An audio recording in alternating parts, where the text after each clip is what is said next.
It had been 3 years since my family had last gone on a vacation to Florida, something we did annually before the recession hit. Since we now had enough money, my parents decided, under the popular demand of my sister and I, that we go to Walt Disney World again. We were both teenagers, and our parents kind of saw this as a bit juvenile, but decided it would be fun anyway. I could not wait to finally go back, and neither could my sister. Being avid theme park goers as well, we were especially attracted to the creativity and the, well, magic, as one would say, about the rides there. They never got old and had their share of nostalgia and excitement. However, there was one other reason I wanted to go. You normally associate Disney World with words such as excitement, fun, and happiness.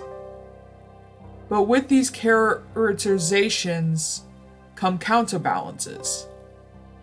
After scrolling through OMG Facts one night, I came across a rather interesting fact. It was about an abandoned water park in WDW, apparently named River Country. I was absolutely appalled by this, since I had previously thought of Disney in a more idealistic and perfect way.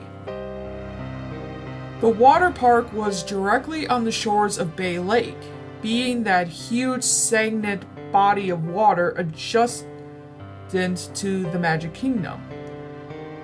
River Country was, and still is, on the same side as the theme park just mentioned, but right next to a resort called Walt Disney's Fort Wilderness Resort.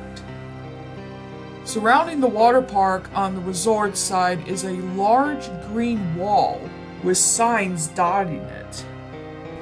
The place opened in 1976 and used water from Bay Lake in most of the park's attractions. It was very rustic and wilderness-based in design, and contained artificial rocks that resembled those used on another attraction, Big Thunder Mountain Railroad. There was a dam present to keep chunks of dirt and mud from getting into the water too, so guests did not have to worry about swimming in a artificial bog created by water from the lake. It was open for 25 years, closing its door in 2001. And in 2005, a statement released by Disney said that the park would be closed for good. So, about 11 years, River Country has been sitting abandoned. Nature is in its advanced stages of reclaiming the area, but the slides remain, and so do the artificial rocks and the small pond, now a swamp, that was used for swimming. Many urban explorers have infiltrated the area, jumping over the walls to get footage of the abandoned water park. One of the most controversial things about the park nowadays is why it closed, which is what I was destined to find out. I wanted to see some real footage of the area before it closed as well, since from what I heard, it was very joyous and bustling with tourists, compared to its ghost town status today. I was without internet at the time, so about 2 days before we were planning to leave, I went to the local library, which archived many old videos that people in my community had dug up in their attics and donated to the library to be part of a small historical society. Hoping that I might find some good footage, I asked the librarian if they happened to carry any videos concerning family vacations. She nodded and brought me to a small section containing many old VCR cassettes and a few DVDs here and there. After about half an hour searching, I finally came across a cassette with the words "The Old-Fashioned Swimming Hole" inscribed on the top of it. This was a term used to describe river country during its glory days. So I took it, almost certain that it was the footage I was looking for. I asked the librarian if I could sign it out, but she told me that the historical videos had to stay in the library. I could, however, watch the video in a small conference room behind the front desk. The librarian led me into a windowless room, and I took a seat in front of the television. She left the room and closed the door so that the audio would not disturb any of the other library patrons. I popped the cassette into the VCR under the TV and turned the lights off so I could see the video better. I was expecting the quality to be low anyway. For about a half an hour, a minute or so, the screen was gray and was accompanied with a loud beeping noise, typical for an old VCR cassette. The gray soon disappeared, showing footage of two individuals in front of the entrance to river country.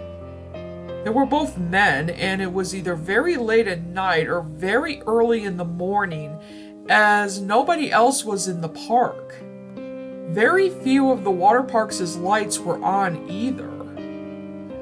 On the bottom left corner of the screen, the date November 1st, 2001 was displayed. This was significant because the water park closed for good the very next day, on the 2nd. The two men were talking about how they had been denied entrance to the park in the morning since it had reached its guest capacity limit. They also stated that at only these hours of the night could they get past the park security.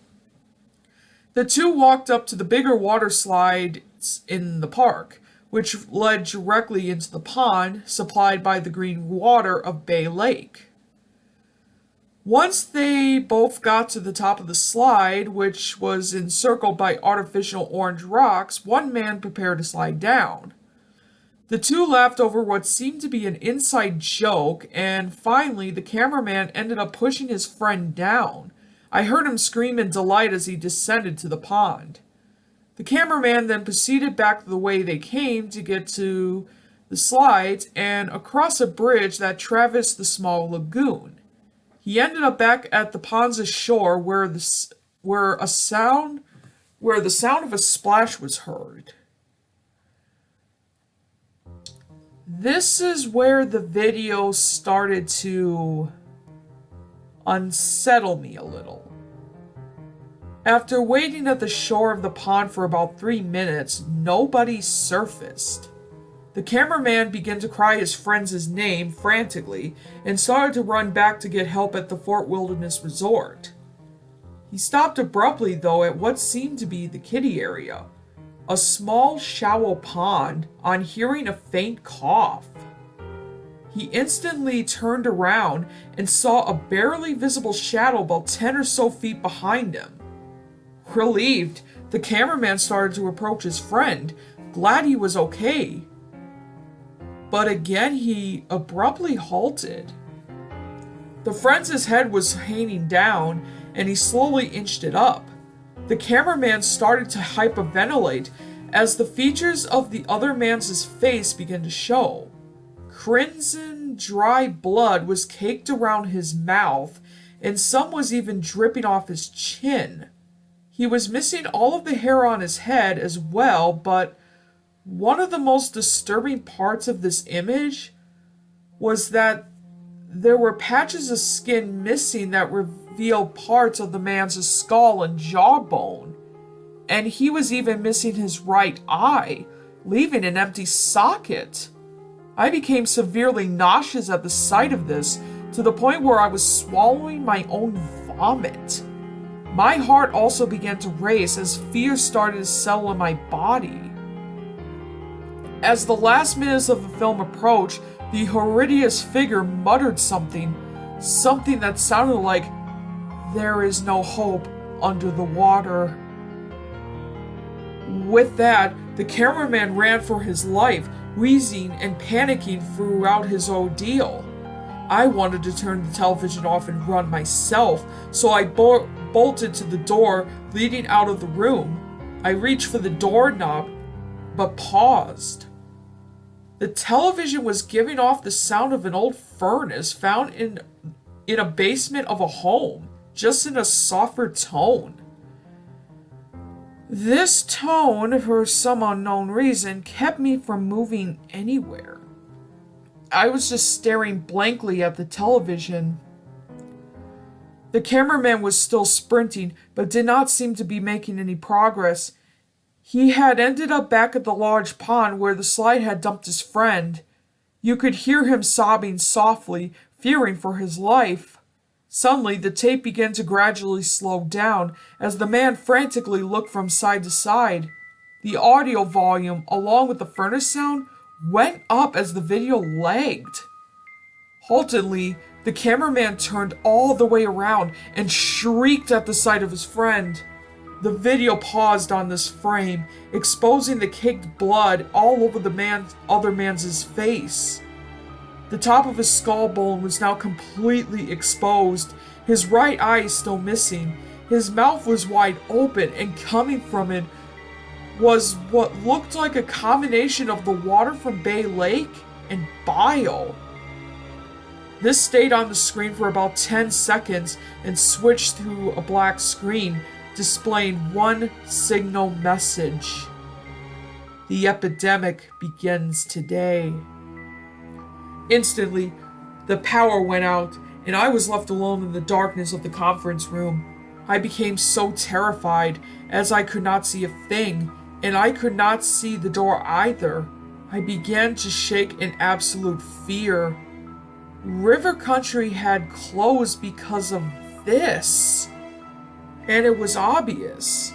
Walt Disney World had been keeping a disgusting secret. I rushed to the other side of the room, disoriented. But all I felt was warm breath seeping down my neck and the smell of bile.